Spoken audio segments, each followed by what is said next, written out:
सत्तामा बसेर कसलाई राज गर्ने त त्यो खाली बाटोलाई विकास छ मान्छे छैन हिँड्ने मान्छे छैन क्या त्यहाँ रोड पुगेको छ ल मान्छे छैन पिच रोड पुऱ्याएको छ कति ठाउँमा होइन हिँड्ने मान्छे छैन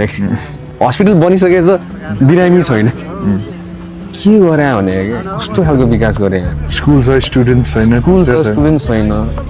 स्कुलहरू सबै कोल्याब गर्दैछ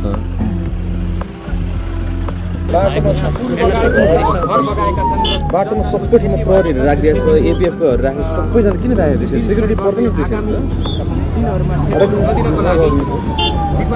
अगाडि पनि हाम्रो अगुवा पिछुवा छ कि त्यो अगाडि सेक्युरिटी दिनु पर्दैन कि अगुवा पिछुवा छँदै छ होइन डिजल पनि छैन अनि फेरि त्यत्रो गाडी लामो लस्कर भइरहेको छ अगाडि है त्यो हटाइदिनु सक्छ है अनि प्रहरीहरू त पछि पछिमा नराख्छ आफ्नो पछिमा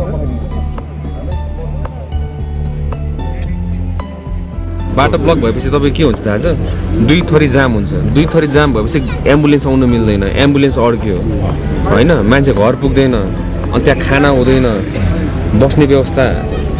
यहाँ केही पनि छैन सेनिटेसन कुराहरू आउँछ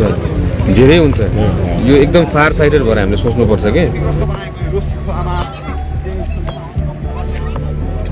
बाटो बनाइसकेपछि पोसिबल के हुनसक्छ पहिरो गयो भने फेरि त्यसपछि रोड ब्लक भने के हुनसक्छ त्योसम्म अनुमान गरेर त हामी अगाडि बढ्नुपर्छ यसको लागि पहिला जस्तो जमाना होइन नि त यो त आयो बाटो बनायो गयो भन्ने टाइपको होइन नि त्यो त यो सबै यो बर्खा हुनुभन्दा अगाडि म फेरि यहाँ आउँछु त्यतिखेरसम्म यो कम्प्लिट गरिसक्नु तपाईँहरूले होइन